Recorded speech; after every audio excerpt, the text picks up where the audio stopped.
Here's a look at the scheduled starters for the first 5 games. Clay Holmes, right now going to start the opener. Tyler McGill, he will go in game 2. Griffin Canning follows him. And then David Peterson and Kodai Senga round out the first 5 through the first time in the rotation. All right, Doc, so what do you think here of the Mets opening day rotation, the Mets opening rotation heading in opening day? I mean, I like it. Obviously, you like to have Minaya in there pitching, but he's hurt right now. But the guys who have started off in the first series had a great spring training. They should be well. Clay Holmes obviously is making a transition from a closer to a starter, and he added a pitch. So that's going to be pretty interesting. But I think he's okay. He's a big, strong guy, so it shouldn't be any problem. Yeah, on paper, looks a little light to me, but I understand it. Andy, how does the Mets brass view the rotation right now? They feel pretty good about it, and they know that there's room for it to grow, too, with moves and trades in season, trade deadline, or even before.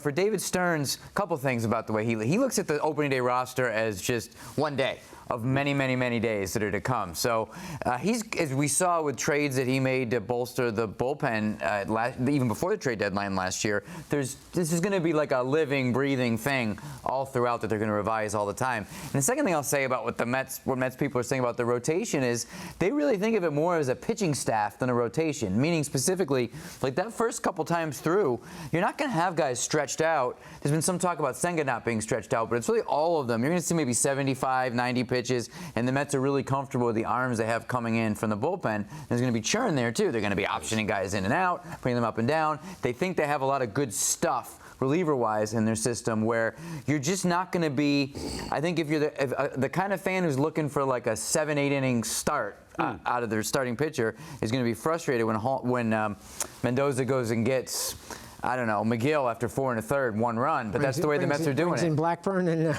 yeah. Doc, well, Blackburn's coming out of the pen. Yeah, how does that make you feel as somebody who would take the ball and want to go 8 or 9 minimum? I mean, it's a totally different generation now. Yeah. Obviously, I wasn't like that during my time. I understand now it's the system, and I get it. And I totally agree with you. What they're doing now, instead of the rotation type thing, is more of their staff. Yeah. And they have the bullpen is going to be good. I like the bullpen. I like some of the transitions they've made. It's going to be interesting, though, but just hopefully they don't wear them out too soon. Yeah, well, that's the thing, right? You just nailed it. Overuse. Yeah, it's great. Okay, well, we don't want to get the starters going 6-7 innings. Go to the bullpen. To your point, a lot of taxiing back and forth, keeping some of them fresh. It's a long season, though. Harp, you predicted Clay Holmes will be an all-star, an NL all-star in your column for SNY.TV. What makes you so confident in Holmes? Well, I got to have. They were bold predictions. I got to be bold, Sal. Right. He does look like a natural so far making this transition. As Doc said, he's added this changeup that he really needs to go with the power sinker, and now he's throwing the four-seamer more up in the zone. I mean, he throws hard enough, and we've seen him as a closer be dominant. So I think he can do it. And I referenced this before. Seth Lugo, when he made that transition a couple years ago, through 146 innings for the Padres their first year around. So I think the Mets would love to get that. I think he's got the ability to do it. So why not, Sal? NL All-Star, you'd be happy with that. Oh, I would take that in a second. I do believe in Clay Holmes. I don't know about All-Star. I'm not going to be that bold. Let's leave that to you, Harp. Doc, how challenging is it for Holmes now, not just coming from the bullpen, but adding a new pitch to his repertoire? It could be tough if it was during the season. I think he had the opportunity to work on it during the spring training and obviously during the off-season when he found out he was going to be starting. And so that helps you give him more time to work on it and see the grips and the changing speeds and different things like that. So I think he's had enough time to make the transition. So far, so good. So we'll see what happens over the day. How long does it take to get confident in that new pitch? You just dismiss it quickly if it's not working early, or you got to stick with it? It's funny. When I was in spring training in '85, because I only had the 2 pitches, Davey tried to force me to work on a changeup. Come opening day, the changeup wasn't working. He said, "Okay, let's can that changeup."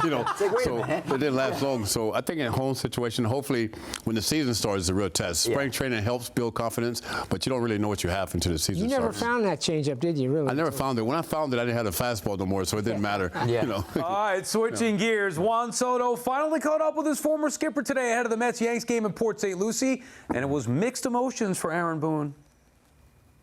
What was it like seeing Juan out here today? I totally look terrible in that uniform. Good to see him. I mean, obviously Juan was great for us, but just as important, he was a great guy in our room, a great guy in our clubhouse. So honestly, it was actually really good to see him. And just catch up for a minute. But yeah, I thought he looked terrible in his colors. It's just Booney. He probably don't like the orange and blue, but it is what it is. For me, it's just it's a different feeling, you know, facing those guys after what we went through last year. It was a really fun experience because you know you already know their mindset and how they are. I mean, facing Stroman, a guy who I was in touch last year, and we have good conversations in the past, so it was pretty cool. All right, Doc, Juan Soto brought here to a team that went to the NLCS a year ago, maybe looked at as the final piece. You guys had that with Gary Carter back in 1985. Any comparisons to the Carter acquisition in '85 to Soto this year? I think the only comparison I would be, they both had, well, Gary had an impact on us, but Gary's impact was to our pitching staff. We had a very young pitching staff, myself, Sid Fernandez, Ron Darling, Rick Aguilera. Well, he was the only veteran guy. I think what Soto brings definitely is an impact, but he's more bringing the impact to the lineup. I think it takes the pressure off of the Pete Alonso's and Lindor and those guys. But so that will help, and also help the lineup. Not taking anything from Pete or Lindor, but these guys can watch how he prepares himself for every at bat and learn something from that. But the pressure is going to be on Soto, and I think it takes off the rest of the lineup. Absolutely, Doc. And I do think it'll have an effect on everybody around him. We saw it last year with the Yankees, and I know being around that '85 team, it was the perfect fit. And I think you guys felt like getting him. It was the kind of the last piece. You saw all the young talent was about to explode, and Hernandez was there already. So I think when you put that piece in, it's kind of a boost for everybody. And I think that this team's going to feel the same way about Soto once you get going. Yes, I totally agree.